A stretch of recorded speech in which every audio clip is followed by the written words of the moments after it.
Conceptually question काफ़ी कुछ सिखा रहा है अबाउट द रोटेशन। क्या मतलब है यहाँ पे कि कि अगर कोई एक रेगुलर या इरेगुलर बट क्लोज्ड फिगर हो और along the side of that figure आपने वेक्टर्स बनाए हैं तो उसका नेट जीरो आएगा। क्या मतलब है इसका? जैसे यहाँ पे देख लो कि एक ट्राइंगल अगर हमने इमेजिन किया लाइक PQR, ये एक ट्राइंगल इमेजिन किया तो इसका पहला जो साइड है वो PQ है और पहला वेक्टर उसी के अलोंग है। दूसरा साइड जो है वो QR है, वेक्टर उसी के अलोंग है। तीसरा साइड जो है वो RP है और वेक्टर उसी के अलोंग है। जो अगर कभी ऐसा हो जाए कि मान लो कोई एक वेक्टर ये जो एरो बना है ऐसे ना बना हो, मान लो एरो ऐसे बना के कोई दे दे, तब ये जो मैं बात बोलने जा रहा हूँ वैलिड नहीं होगी।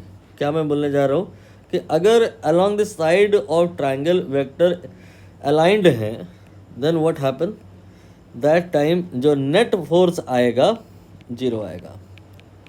यहाँ पर मैंने ये नहीं कहा कि नेट टॉर्क जीरो आएगा। फोर्स का जो मोमेंट है या नेट टॉर्क है वो जीरो नहीं होगा, लेकिन नेट फोर्स जीरो होगा।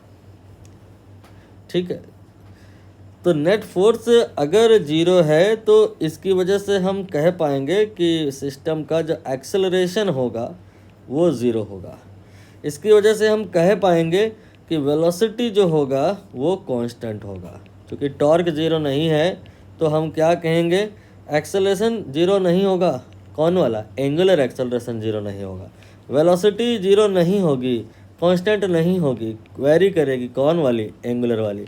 मतलब अगर आप जैसे कोई इस प्रकार का एक डिस्क इमेजिन करें और उस डिस्क पर पहला फोर्स ऐसे लगाओ, ठीक है, पहला वाला फोर्स आपने मान लो ऐसे लगाया और दूसरा वाला फोर्स आपने ऐसे लगाया और तीसरा वाला फोर्स मान लो आपने ऐसे लगाया।